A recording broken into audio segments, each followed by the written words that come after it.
Shalom amigos, les habla Sergio Bacari del canal Un Bacari Suelto en Israel.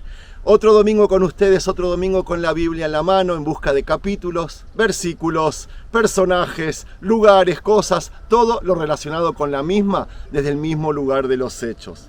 Hoy aprovecho de que amanecimos con un domingo de sol en Israel para salir a pasear y llegué a un lugar llamado Givat Atitorá, un asentamiento, un sitio en el cual asentaban los macabeos de hace siglos atrás. Yosef ben Matitiau, aquel sacerdote que tuvo 5 hijos y sus 5 hijos se pasaron a apodar los macabeos, son los que vivían en este lugar.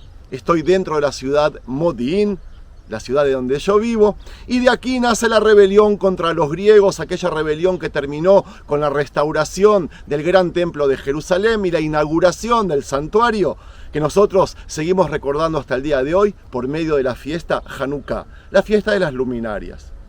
No sé si ustedes saben, pero uno de los macabeos, una de las asmoneos de esa época se llamaba Yehudit, Judit como la conocen ustedes, que significa la judía. Toda su historia y lo que hizo, la heroicidad de esta mujer, estaba escrita dentro de la Biblia hebrea en un libro que llevaba su nombre, hasta que sabios judíos decidieron extraer ese libro junto con otros libros de los macabeos o de las guerras judías, por ejemplo, y desaparecieron, intentaron que desaparezcan de nuestra historia. Para nuestra suerte, hubo quienes tradujeron esos libros y hoy por hoy yo puedo estar aquí y contarles la historia de esta heroína. Una heroína que su vida o sus logros fueron paralelos a los de la reina Esther. Las 2 fiestas judías más modernas que tenemos en el judaísmo son las de Purim y es la de las luminarias, la de Hanukkah. La de Purim, gracias a la reina Esther, que pudo traernos el milagro, y durante esa fiesta nosotros leemos el pergamino, el libro de Ruth. Lo mismo hacen muchos judíos durante la fiesta de Hanukkah al leer el libro de Yehudit para conocer su historia, entenderla y transmitirla a las próximas generaciones. Empecemos el paseo sobre Yehudit. Amigos, les cuento que Yehudit es conocida en el judaísmo como un animal político, pero en el buen sentido de la palabra. Animal político podría ser una culebra con todas sus connotaciones o también una leona, que en realidad es lo que fue. Yehudit, como les dije, significa la judía, y se podría decir que es la personificación del pueblo de Israel. Un ejemplo más de cómo en la Biblia el pueblo es simbolizado en una mujer. Pero ella no es una mujer cualquiera. Es presentada como rica, es decir, bendecida por Dios, muy hermosa y atractiva, temerosa de Dios, sabia, inteligente, de buen juicio y piadosa. Es decir, todo un espejo para Israel. Por otro lado, es viuda, quizás para que se vea con toda nitidez que está necesitada. La viuda es en la Biblia uno de los paradigmas de la pobreza en Israel. Por eso la muestran así, para que demuestren de que solo Dios puede protegerla, como expresa la propia Yehudit en una preciosa oración. Eres el Dios de los humildes, el valedor de los pobres, el defensor de los débiles, el protector de los deprimidos, el salvador de los desesperados. El libro bíblico que lleva su nombre narra la imponente campaña militar del rey Nabucodonosor, quien, reinando en Nínive, extiende las fronteras del imperio, derrotando y esclavizando a todos los pueblos de los alrededores. El lector entiende que se encuentra delante de un grande, invencible enemigo que está sembrando muerte y destrucción y que llega hasta la tierra prometida, poniendo en peligro la vida de los hijos de Israel. El ejército de Nabucodonosor, de hecho, bajo la guía del general Holofernes, asedia a una ciudad de Yehudá llamada Betulía, cortando el suministro de agua y minando así la resistencia de la población. La situación se hace dramática, hasta tal punto que los habitantes de la ciudad se dirigen a los ancianos pidiendo que se rindan a los enemigos. Las suyas son palabras desesperadas. Ya no hay nadie que pueda auxiliarnos, porque Dios nos ha puesto en manos de esa gente para que desfallezcamos de sed ante sus ojos y seamos totalmente destruidos. Llegaron a decir esto: Dios nos ha vendido. y la desesperación de esa gente era grandísima. Llamadles ahora mismo y entregad toda la ciudad al saqueo de la gente de Holofernes y de todo su ejército, dijeron. Todo esto está relatado en el libro Yehudit. Ante tanta desesperación, el jefe del pueblo trató de proponer un punto de esperanza: resistir aún 5 días esperando la intervención de Dios. Pero era una esperanza débil que le hizo concluir: pero si pasan estos días sin recibir ayuda, cumpliré vuestros deseos, dijo. Pobre hombre, no tenía salida. Ellos estaban desesperados. Es en esta situación que aparece en escena Yehudit, a mitad del libro. Viuda, mujer de gran belleza y sabiduría, ella habla al pueblo con el lenguaje de la fe, valiente, regaña a la cara del pueblo. Así tentás al Señor omnipotente, les dijo. No, hermanos, no provoquéis la cólera del Señor, Dios nuestro, porque si no quiere socorrernos en el plazo de 5 días, tiene poder para protegernos en cualquier otro momento, como lo tiene para aniquilarnos en presencia de nuestros enemigos. Pidámosle más bien que nos socorra, mientras esperamos confiadamente que nos salve, y Él escuchará nuestra súplica si le place hacerlo. Este es el lenguaje de la esperanza. Esta mujer viuda corre el riesgo también de quedar mal delante de los otros, pero ella es valiente, va adelante. Con la fuerza de un profeta, Yehudit llama a los hombres de su pueblo para llevarles de nuevo la confianza en Dios. Con la mirada de un profeta, ella vio más allá del estrecho horizonte propuesto por los jefes y que el miedo hizo que ellos estén aún más limitados. Yehudit utilizó la seducción para vencer al enemigo, máxime cuando ese enemigo se presenta como todopoderoso.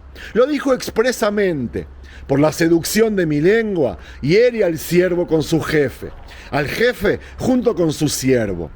Quebranta su arrogancia a manos de una viuda, haz que mis palabras seductoras hieran de muerte a los que traman crueles designios contra tu alianza, tu santa casa, el templo de Jerusalén y el monte Sión, contra la casa de tus hijos.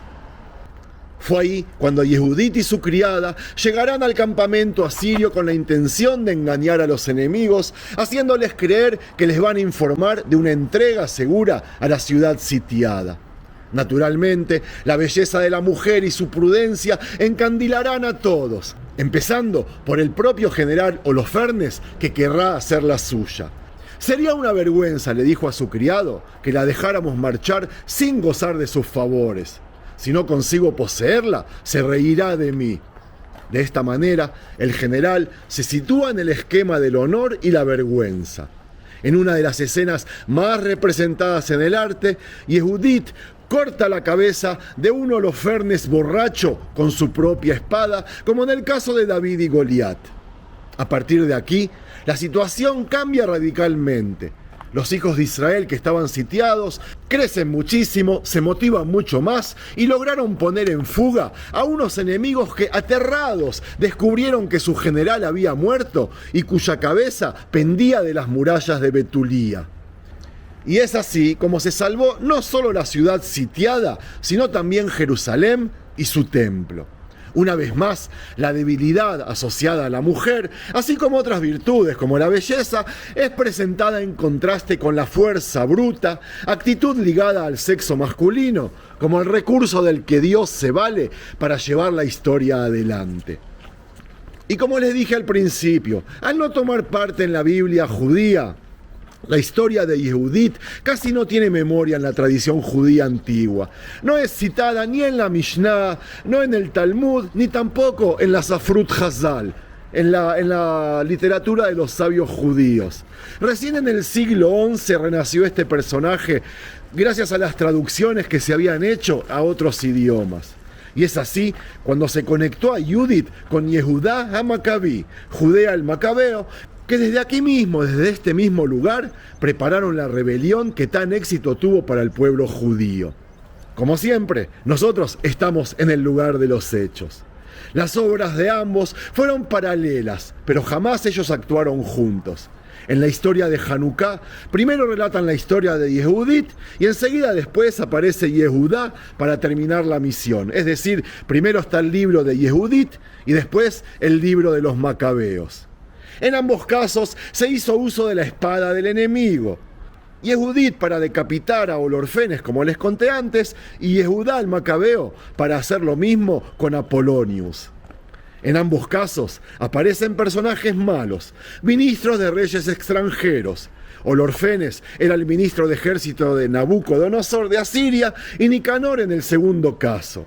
En resumen, ellos se parecen mucho en sus cualidades y en la forma que actuaron.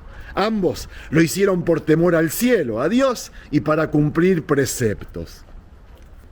Ambos intentaron acercar al pueblo al Dios de Israel y en ambos casos se redactó alabanzas de triunfos y en hebreo, cánticos. La descripción de los preparativos de estos dos héroes antes de encontrarse con el enemigo, para mi punto de vista, fue similar. Uno se vistió con el escudo y se llenó de armamentos. Ella se peinó y se vistió linda. Yo lo veo parecido. En realidad lo que estoy intentando hacer es devolverle a Yehudit su lugar perdido en la historia. Por lo menos en el judaísmo, en nuestra historia. Como vemos, ella no fue menos que Judea el Macabeo, que nosotros tanto lo consideramos héroe. Ella no fue menos héroe que nadie y merece su notable lugar. En contraste, en el cristianismo, por ejemplo, he leído que por medio de ella y su historia se enseña a no poner jamás condiciones a Dios. No hay que permitir que la esperanza venza los temores del hombre, enseñan ellos. Confiar en Dios, según los hermanos cristianos, quiere decir entrar en sus designios sin ninguna pretensión. También aceptando que su salvación y su ayuda llegue a nosotros de modos distintos a nuestras expectativas. Ellos enseñan que el camino de Yehudit es aquel de la confianza, de la espera en la paz, de la oración y de la obediencia. Es el camino de la esperanza. Sin fáciles resignaciones, haciendo todo lo que está en nuestras posibilidades, pero siempre permaneciendo en el sendero de Dios, porque ella ha orado mucho, ha hablado al pueblo, y después, valiente, se ha ido. Ha buscado el modo para acercarse al jefe del ejército, y ella logró cortarle la cabeza, decapitarlo. Yehudit fue una valiente en la fe y una heroína en sus obras, y buscó siempre Dios. Yehudit, de hecho, tuvo un plan, lo realizó con éxito y llevó al pueblo a la victoria. Pero siempre en la actitud de fe de quien todo acepta de la mano de Dios, segura de su bondad. Así, una mujer llena de fe y de valentía le devolvió la fuerza a su pueblo en peligro mortal y lo condujo sobre la vía de la esperanza, indicándonos también a nosotros todo esto, enseñándolos. Luego volvió hasta aquí, hasta este mismo lugar, para seguir trabajando. Increíble, ¿verdad? Y para terminar, un mensaje para ti, Judith. Este mensaje es para ti. Yo considero injusto que hayan intentado borrar tu memoria de mi pueblo. Tú eres para mí mucho más que otros personajes que sí dejaron dentro de nuestra Biblia, y mientras pueda, seguiré educando como judío que soy para que las próximas generaciones te recuerden y sigan tu ejemplo. Me comprometo, Judith. Y a ustedes, amigos, espero que les haya gustado el paseo. De ser así, no se olviden de regalarle un me gusta. Shalom.